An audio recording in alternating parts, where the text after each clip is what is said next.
Few things happened to me out on an exercise. Once recently was up in shore water. To the Yanks that have been in the training area, they will remember the urban facility.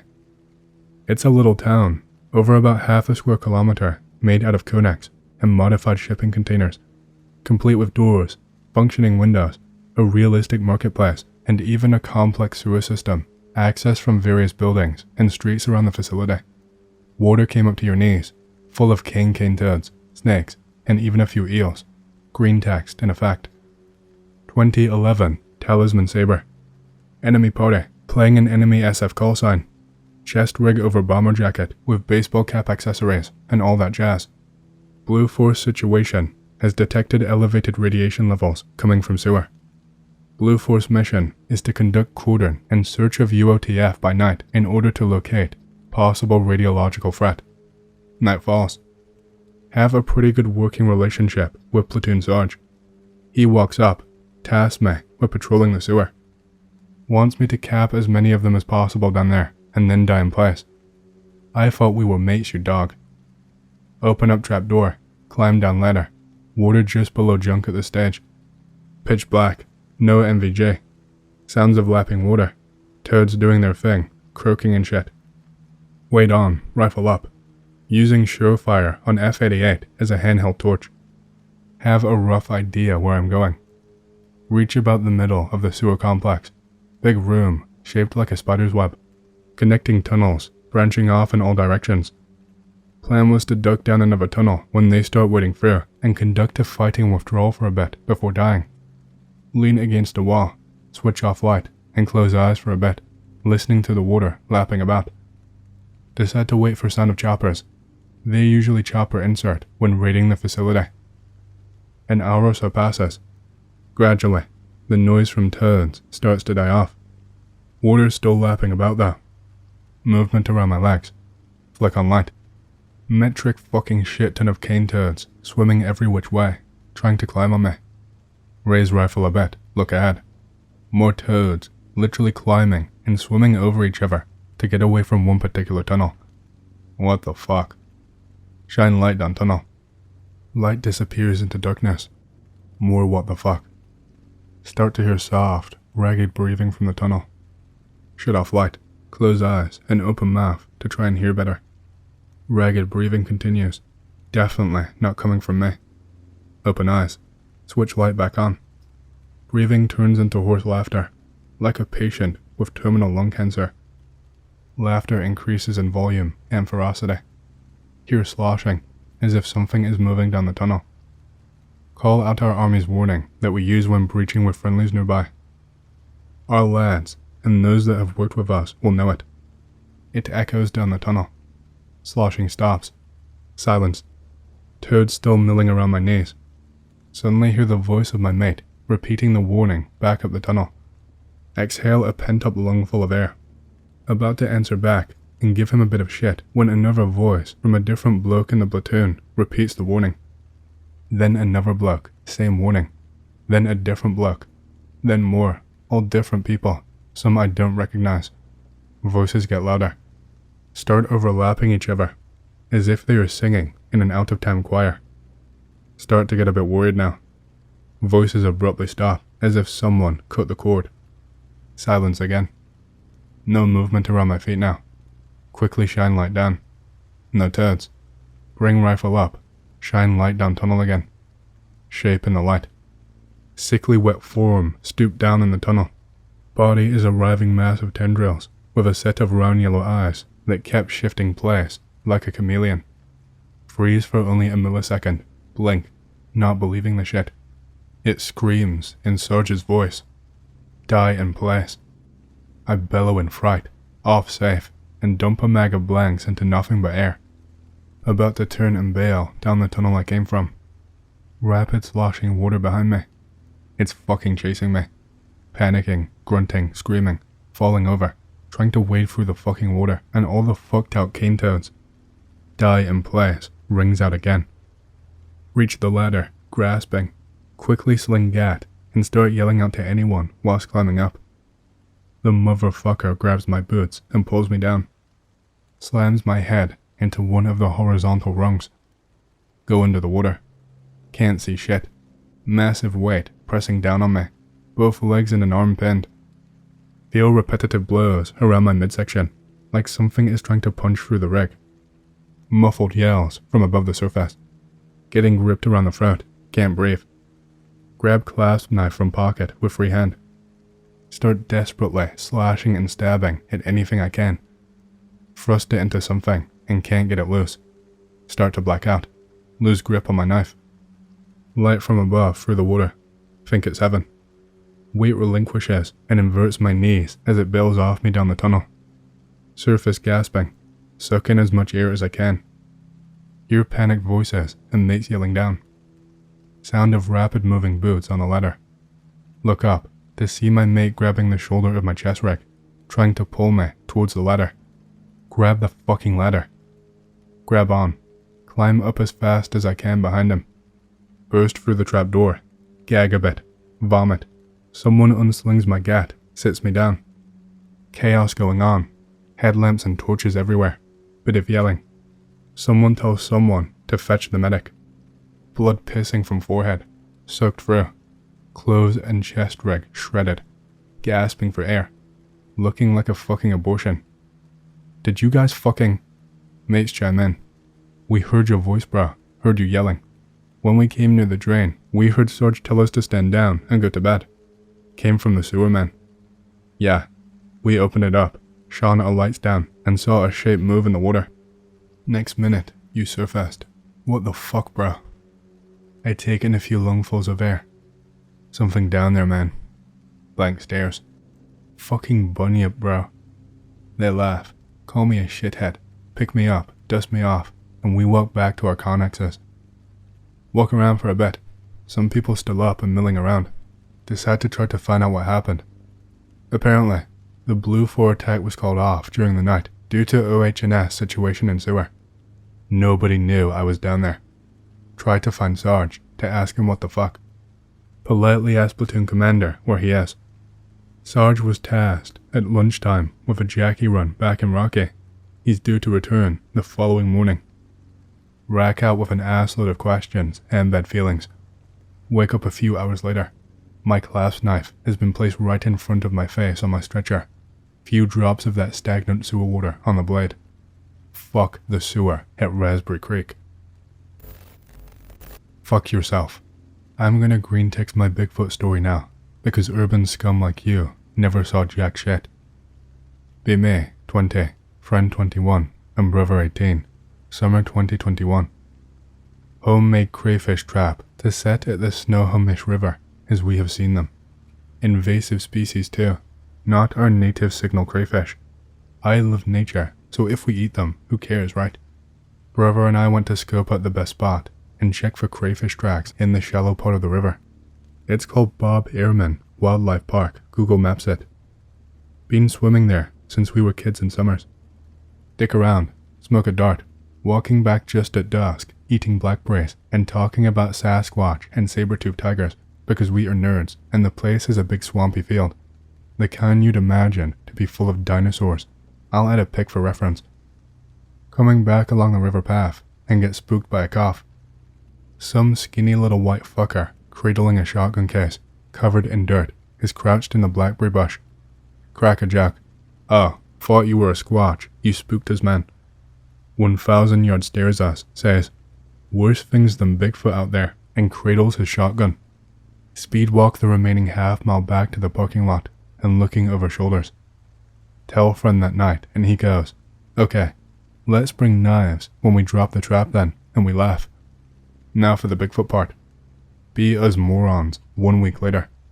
Chicken wire funnel trap. 2 feet by 2 feet by 1 foot, because we are extra as fuck. Illegal to do this without a license, so we go at 1 AM with 2 headlamps and 1 big flashlight. Walk down through the field and catch some tadpoles in a puddle, because ADHD.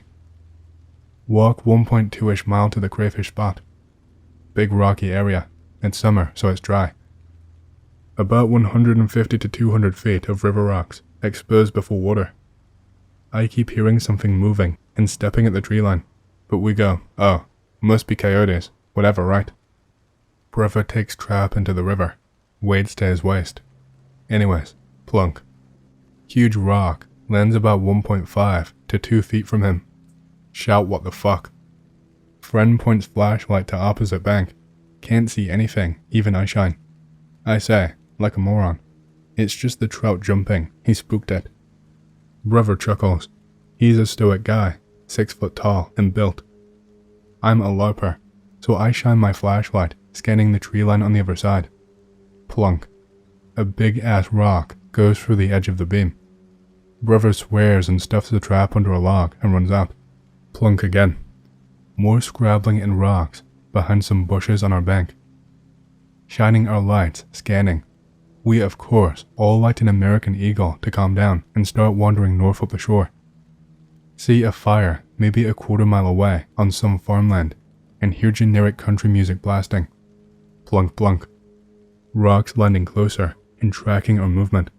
Lights not shining in water, and we know it's not trout. Suddenly, crash, crunch, snort, crunch, crash.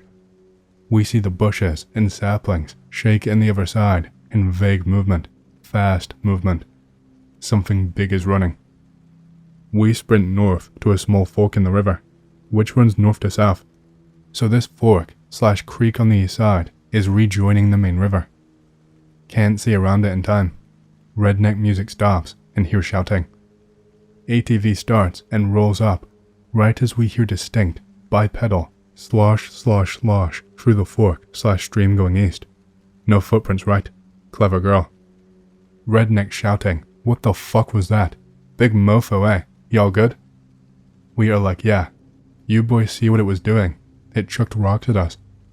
No, we didn't, he shouts. Then they say to take it easy and go back to their fire. No more music though. Footsteps on our side still. We start laughing about it and have a stupid name for the small nameless woods bordering the river. The woods of Trank and fields of Torque. Look, we used to get high and fish there a lot, so it's an inside joke. In the wood, it's silent. We all realize and comment on how fast we are walking. Friend pulls his knife and I follow suit. Path winds back along river. Plunk, plunk, plunk. It's still tracking. We are even behind the fucking trees and can barely see the river. Make it to the field area. Light another batch of cigs. Really quiet. Walk uphill to the car. Get Taco Bell and begin laughing about the Sasquatch. We name them Beasts of Torque. Don't mention all the snapping twigs and the fucking rock tracking, nor the fact that the coyotes we heard when we entered had been moving south, and that coyotes, nor bears, nor mountain lions throw stones. Come back in the afternoon. Some moron stole our crayfish trap. Probably because my bait was perfectly formulated and caught a lot of them. Hot dog, fish meat, and some rotting salad from the refrigerator. Nobody fucking believes us. Stop going there at night. Also, one time, we had to call in a dead body at this location that same summer, which was fun. It was under a tarp. Sorry, the other pictures and vids have a face and voice, and I am not posting anything that can ID me. We did find upside down saplings and teepee structures there, which is apparently a Bigfoot indicator, but it's pretty popular as a swimming spot, so it could just be kids building them. I don't know if kids can uproot 12-foot saplings and jam them upside down in the ground though. As an addendum, my friend swears he saw multiple eye shines on the other side of the river, but I did not see it. I only saw the rock come through the flashlight beam right next to my younger brother. I was so scared he would get brained by a Bigfoot artillery and so fucking amped that maybe I missed it. Funny enough, my brother thinks we were being followed through the field, but me and my buddy did not hear anything through that segment of the return. My bro is giant, so we were having to almost jog to keep up. He was fucking mobbing as fast as he could without actually jogging or running. We only actually ran for the initial wooded segment because of the snapping twigs and footsteps. I am embarrassed to say it, but fuck it, I'm anonymous and so are you, so I can admit to pussy behavior. Do you know of any other Bigfoot sightings or encounters from that area? And do you ever think about trying to go back to that area with phones, cameras, and firearms? I still live like 8 miles away from there, and on BFRO report log, it says that when they built these subdivisions in the 70s, there were sightings all over the place, children, adults, workers, etc. Seen the teepees in various backpacking routes deep in the mountains and in surprisingly suburban areas. Please see the attached map. Sorry if it's messy, but I want to show you just why it's so viable. There is basically a depopulated area between the Cascades and the Snohomish River, right where Bob Airman Park is, because that is state forest/logging. In 10 years, tech sector growth will infill this area with houses, and I doubt these sightings will be as common as population density grows ever higher here. Technically, I am part of this problem, as my parents came here for money. I'm lucky to have had this experience. If anyone wants me to expound any of the other ones, let me know. I'm going to bed in 45 minutes at midnight. Thank you for replying and elaborating on your story. Oregon has a really high number of Bigfoot sightings/encounters, along with Washington and California, so it's not surprising that you had your encounter that you shared with us. I definitely believe your story and that it happened as you described it, and I would be fucking terrified if I found myself in that situation, even if I had high-powered firearms and extremely bright flashlights. By the way, how far are you away from Portland? And if you are familiar with the area, are there lots of wooded around there? And is Portland as shitty and miserable as it seems like it is these days? I grew up incredibly outdoorsy, and I am basically a generic Washington redneck. My parents did college in the States, and are Americanized, so you get what you get. Portland is like 250 miles south or something. Very familiar with it. Yeah, I didn't own a gun back then because of our stupid ass handgun laws, but I don't hike without it these days. Portland has Mount Hood and associated territory, 50 to 70 miles east if I recall correctly. Hood River runs into the Columbia from Mount Hood. Knew some boys from there in my school days, and they never said anything about their shit, only running into bears/cougars. Portland was the model of urban planning 15 years ago. When I was a kid, it was great. Always had street people, but they used to be more genial before the Chinese drugs, synthetic meth mostly, and now fent-laced, got real bad. Noticeably worse since 2020. Downtown is safe. I've been around at night often, but it's now more dangerous than it's been in almost 30 years, same as Seattle. I have friends and fam in Portland who remember when it wasn't a shithole. Hell, I remember when it wasn't a shithole, and I am 22. I like Seattle more by far. Definitely interesting. You don't think it could have been anyone fucking with you then? What part of the country? Snohomish County, WA. No, if it was the rednecks, their buddies would have revealed themselves. The shotgun kid and the dead body incident imply nefarious activity, but trust me, when you get that feeling, you know what the fuck is happening. The speed at which the Bigfoot ran through the brush.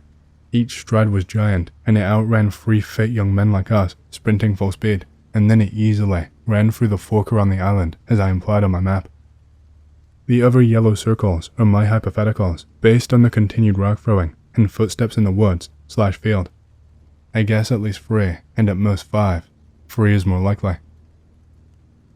Late night, 5-minute QRD edition. Spooky, because it didn't fly exactly, it was more underwater.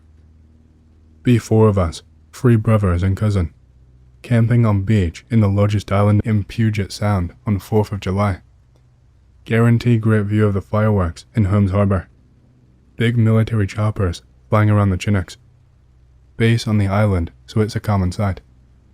Brothers spooking us about, a star moving unnaturally in the sky. Nobody cares. Cousin points in the bay. What's that? Green glow, deep under the water. Circular, moving slowly. Skip stones at it because we thought it was bioluminescent plankton. Rare occurrence, but seen it in Puget Sound before. Water does not light up. What the fuck? Green glow moves towards us from 300 feet to about 50. Can see and hear the water rolling and churning. Not fish churning glow plankton, we tested for that. It began rising to the surface. A disc, glowing green. Pic related, July 4th, 2021, Holmes Harbor, WA. Chinooks began doing wide circles around the harbor. I say fuck this, let's go slam some White Claws. We walked to my uncle's house from the beach and slammed some White Claws. Show family the pic and videos we took. They tell us they don't care and it's not our problem. Whatever, it was totally aliens. I hate aliens, and the military was obviously going to let us get abducted. Pic related, you can see the churn at the edges. It gets more rolled up the closer it got. Even at 30 feet offshore, it did not have a discernible physical appearance, just pure, nuclear green light. Glad I snapped a pic, because what the fuck? What the fuck? That's kinda creepy to be honest. Got any pics of the same spot, but during the day, just for reference. Also, thanks for sharing your story, bro. Here you are, literally the same day before sundown. This is the same sandbar, visible in the glow UFO picture, but I was aiming about 40 degrees to the right of the shore, as opposed to directly across. This pic is 5:30 p.m., meaning the glow pic was probably after 9, maybe 10ish. Can't tell, because metadata is fucked, because I had to save it from Snapchat memories or whatever. I got a story. Been meaning to post this one for a while. This is back around 2006, early summer. I was just your typical 17-year-old kid. Parents moved around a lot back in those days, but we always ended up living beside large forests, woods, or prairie places. Done plenty of exploring, with and without friends. Tons of stories, but there is always one which makes you look back on with no definite answer in sight, no matter which way you look at it. But this is how it went down. Played a lot of video and watched a lot of TV. Taps was big in these days.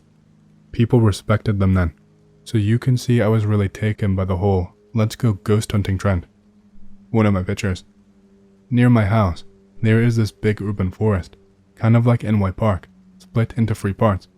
Forest, 1, 2, 3. For the years, I had a couple strange unexplained events happen to me in them. Phantom smells, lavender, roses, simply faded away as quick as they came.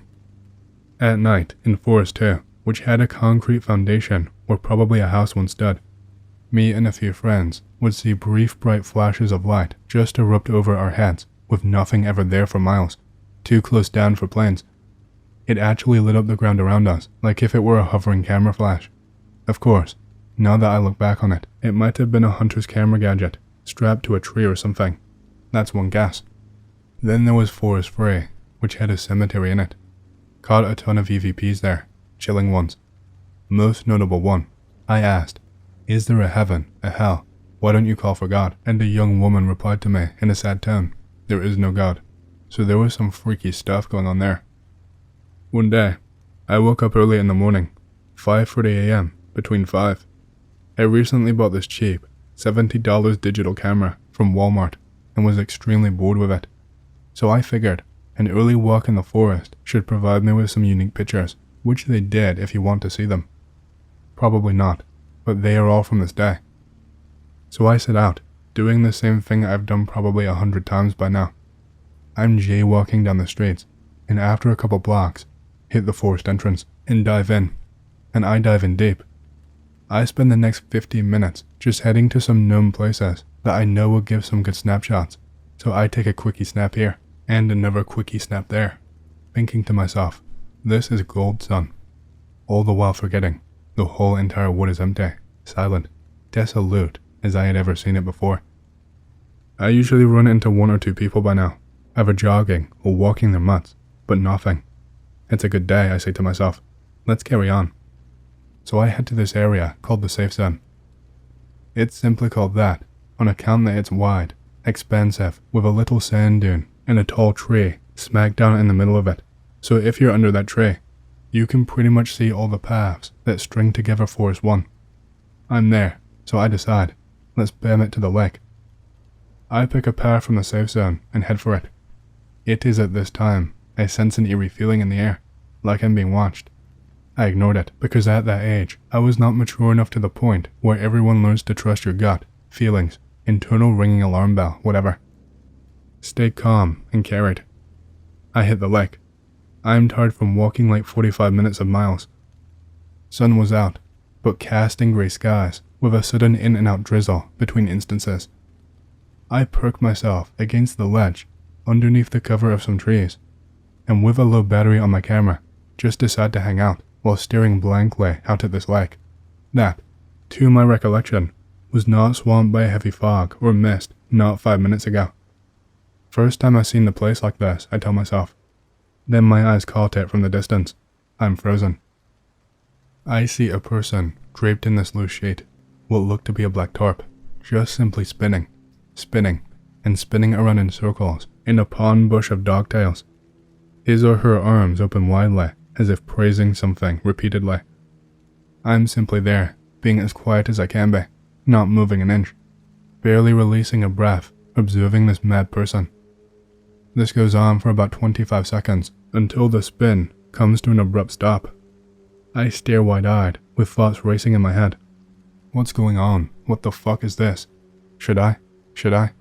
I'm thinking to myself, you got a camera. Don't be one of those idiots who doesn't capture the shit they so desperately brag about years on from now. Low battery, bars practically invisible. Cheap ass Walmart brand, don't dial me. I reach for it and look up, and find him looking in my direction. I tell you, I saw no face. It was white, grey, whatever, like a doll. Was it a mask? I don't know, but I was terrified that I was discovered.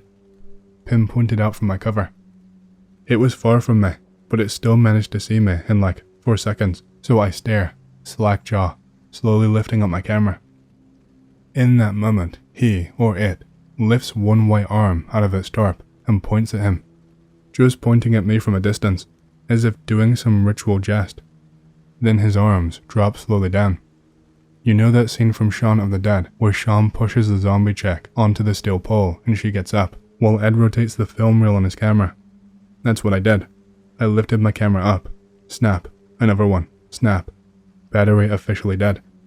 Then I got up, slowly backed away, ran all the way back to the safe zone, and out a dozen trails and paths, crisscrossing to my exit. That was a crazy ass day, I must say. 2 revealment pics coming up. Picture 1, and the second. Used to live in a busy apartment complex in Sao Paulo. It's not like American apartments. It's literally 40 stories, with each floor having about 25 apartments. Mostly college-age people or young adults with family. I go to work after school on Fridays, so I come home really late. Around 0100 every Friday. I live on the 11th floor, so I ring the elevator. The elevator comes eventually, makes its way down, and the door opens. I walk in. The elevator traffic is usually busy at night anyway, so I don't mind the man who was in the elevator, dressed to conceal himself. He had donned a ski mask and had black gloves. It's just him and I. As we are going up, I notice he has a knife in his hand that is dripping what looks like blood. There is a small puddle by his side. I ignore this out of fear, and quickly exit the elevator once my floor was reached, and quickly go into my place and lock the door. The news reveals a murder occurred that day. I did not go directly to the police, as investigations are inconvenient in Brazil, and I can't miss work days. A police officer comes and knocks on my door the following Tuesday and asks if I've seen anything to help the investigation. I tell him no, I did not see anything. He thanks me for my time and takes off.